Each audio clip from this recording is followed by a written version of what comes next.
եւ հիմա այս փաստով մենք փոխանցելով այս նամակը ոչ դիվանագիտական ներկայացուցիչ, այդ փաստը հերթական անգամ կամրագրենք։ Շնորհակալություն։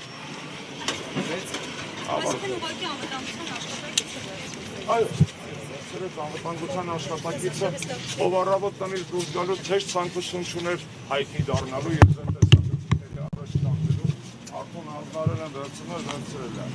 որովհետեւ այստեղ մարդիկ չկան, մեղավոր են մարդիկ են, որոնք վախենում են նայել անգամ մի 100, մի 80 հոգի ենք այստեղ հավաքվել, վախենում են նայել 80 հոգու աչքերին։ Հայ ժողովրդի ներկայացուցիչ իր ձայնը բարձրացնող բողոքող 80 հոգու աչքերին։ Այդ կոչվում են եվրոպական դիվանագետներ այսօր։ Բայց եթե 80 հոգուց են վախենում, հայ ժողովրդի աչքերին ոնց են նայելու։ Իսկ այդ օրը գալու է, որ նայելու են։ Ոչ մի բան հավերժ չի։ Ոչ իրանք են իրենց եվրոպական բարձրաստիճան պաշտոններում հավերժ, որովհետև եվրոպական հասարակությունները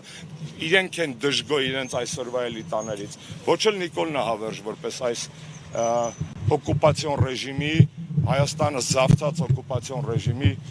պարագլուխ, ոչ մի բան հավերժ չի եւ աչքերիս մեջ նայելու ժամանակը գալու է, ոչ միայն իմ, նաեւ Սրբազանների, նաեւ Բակո Սահակյանի, Ռուբեն Վարդանյանի, ճնշված ու ծեծված նստած լրագրողների, բոլոր այն մարդկանց, ովքեր այսօր իրենց ազատության համար պայքար, եվրոպական արժեքների համար պայքարել են, նստած են ավտորիտար ռեժիմի ճնշման հետևանքով եւ եվրոպական միության դեսպանատան պահվածքը սա է։ Լավագույն բառը ամենամեղմ, որ կարելի է ասել, shame on you։ Շնորհակալ եմ։